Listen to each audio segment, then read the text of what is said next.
নমস্কার দর্শক বন্ধু, আজকে খুব গুরুত্বপূর্ণ একটি তথ্য আপনাদের দিচ্ছি। আপনারা কিন্তু আপনাদের হাত দেখেই কিছুটা পূর্বাভাস পেয়ে যাবেন। আপনাদের সময় ভালো খারাপ আসার আগে আপনারা কিন্তু জানতে পেরে যাবেন, যেটা জন্মছক বা কুষ্টি বিচার করে কিন্তু জানা সম্ভব নয় আপনাদের পক্ষে। কারণ যারা জ্যোতিষী তারাই একমাত্র জানে জন্মছক কার দশা চলছে, কার মহাদশা চলছে, কার অন্তর্দশা চলছে, কার প্রত্যন্ত দশা চলছে। সেই অনুযায়ী এক একটা ফল কিন্তু নির্ভর করে। কিন্তু হাত কিন্তু কথা বলে যায়। আপনারা যদি দেখেন যে এই রকম কোনো পরিস্থিতি আপনাদের হাতের মধ্যে কোনো কালো দাগ বা কোনো ছোপ, কোনো কালো তিল আপনাদের যদি সূচনা হয়, কিংবা দেখতে পাচ্ছেন যে আগে থেকেই আপনারা সেই জায়গায় রয়েছেন বা সেই জায়গাতে আপনাদের একটা তিল বা কালো স্পট রয়েছে, আপনারা জীবনে কোনদিন কোনো উন্নতি আপনারা করতে পারবেন না। তাই দর্শক বন্ধু, আপনারা ভালোভাবে দেখুন এবং আপনারা নিজেরাই এর প্রতিকার করুন। দেখবেন কত সুন্দর আপনারা আপনাদের যে যাত্রা, জীবন ধারাটা টোটালটাই কিন্তু পাল্টে যাবে।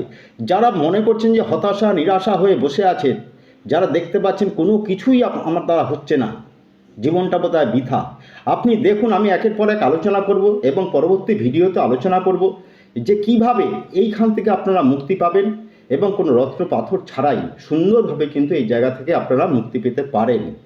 তা যাই হোক, আমি প্রথমেই বলেছি কালো দাগ বা কালো তিল সম্বন্ধে আজকে একটু আলোচনা আপনাদের করছি। যদি দেখেন কারো, প্রথমেই চন্দ্র দিয়ে শুরু করি। এই যে চন্দ্রের স্থান, এই চন্দ্রের স্থানে যদি কোনো ব্যক্তির কালো তিল আপনারা দেখতে পান, তাহলে কি আগে থেকে আপনার সতর্ক হয়ে যাবে ভ্রমণকালে। বিশেষত যারা ভ্রমণ করেন তাদের জন্য খুব গুরুত্বপূর্ণ, কারণ ভ্রমণকালে কিন্তু একটা দুর্ঘটনা বোঝায়। এছাড়া কি বোঝায় না, অবৈধ প্রেম বোঝায়। এছাড়া জানবেন যে অকারণ কলঙ্ক অর্থাৎ মিথ্যা অপবাদ কিন্তু আপনাদের মধ্যে আসতে পারে এই চন্দ্রের ক্ষেত্রে তিল।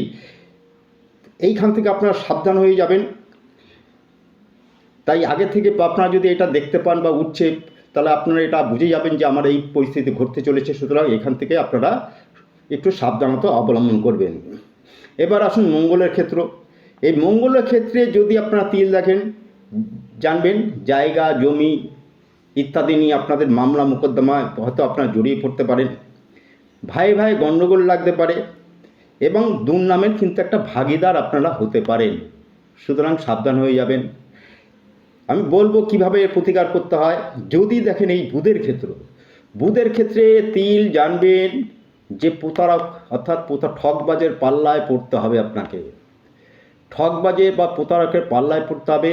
বাড়িতে কিন্তু চুরি বা ডাকাতি হতে পারে, সেই দিকে একটু সাবধান থাকবেন। তাহলে কি এই জায়গা থেকে আপনারা কিন্তু রক্ষা পেতে পারবেন। এই যে অনামিকা আঙ্গুল এটা রবির স্থান। তাই রবির স্থানে যদি কারো কখন তিল থাকে, জানবেন সে কিন্তু প্রথম বলে দিই, সে মানে মিথ্যে বদনাম তার কিন্তু আসবেই। কর্মক্ষেত্রে একটা বাধা সৃষ্টি হয়ে যাবে, যেখান থেকে সেই বাধাকে আপনারা কিন্তু উদ্ধার করতে আপনাদের বহু টাইম সময় লেগে যাবে। এবং কি করবেন, লিভারের রোগ আসতে পারে, কোনো প্লিহার রোগ আসতে পারে, কোনো হার্টের রোগ। এইটা কিন্তু হার্টের রোগে একটা বিশাল নির্দেশ করে এই রবির ক্ষেত্রে তিল। সুতরাং এখান থেকে আপনারা সাবধান হয়ে যাবেন।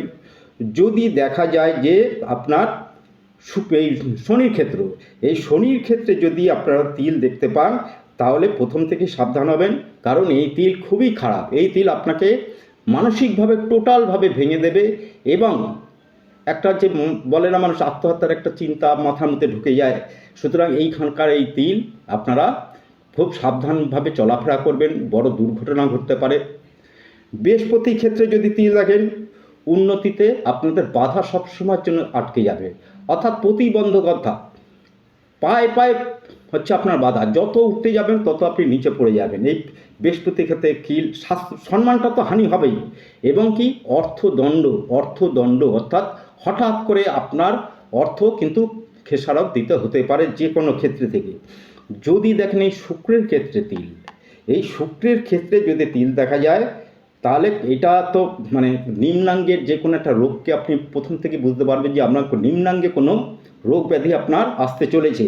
এছাড়া কি হবে, আপনাকে অবৈধ প্রণয় অবৈধ প্রণয় বা অবৈধ কোনো জায়গায় আপনাকে টেনে নিয়ে চলে যাবে।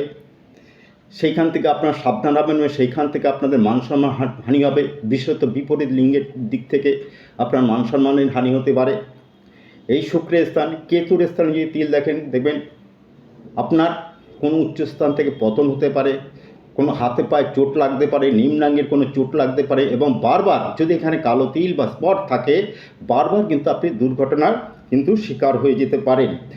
যদি দেখেন যে এই যে রাহুর ক্ষেত্রে যদি তিল থাকে, তাহলে কি হবে না, আপনাকে এমন একটা জালে আপনাকে জড়িয়ে ফেলবে, সেই জাল থেকে আপনাকে কিন্তু বেরোনো কিন্তু বিশাল মুশকিল হয়ে যাবে। সুতরাং এই যে তিল হাতের কিন্তু সর্বত্র কিন্তু খারাপ ফল দেয়, কোথাও কিন্তু ভালো ফল দেয় না। যদি দেখেন হ্যাঁ আবছা উঠছে, তাহলে কি করবেন, তার সাথে সাথে প্রতিকার করবেন। এবার প্রতিকার বলতে কি, যেই স্থানে আপনাদের তিলগুলো উঠেছে সেই স্থানে প্রতিকার করতে হবে। যারা মূল রত্ন কিনতে পারবেন রত্ন করবেন, যারা রত্ন কিনতে পারবেন না তার মূল যথেষ্ট কাজ করে। গাছের শিকড়, গ্রহ শিকড় কিন্তু খুব যথেষ্ট কাজ করে। এছাড়া এই তিল সৃষ্টি করে কে, ন্যায় এবং কর্মের দেবতা কিন্তু শনিদেব। সুতরাং শনিদেবকে যদি আপনারা 16 সপ্তাহ এক টানা করতে হবে। কালো তিল এবং সরষের তেল যে কোনো বড় ঠাকুরের শনি মন্দিরে নিয়ে যান শনিবার করে, শনিবার দিন নিরামিষ খান এবং কালো তিল এবং সরষের তেল শনি মন্দিরে দান করুন। দেখুন এখান থেকে কত সুন্দর আপনারা বেরিয়ে আসতে পারবেন এবং যথেষ্ট আপনারা ভালো থাকবেন, এইটুকু আমি বলতে পারি। সুতরাং সকলেই ভালো থাকুন। নমস্কার, দেখা হচ্ছে আগামী পর্যায়ে।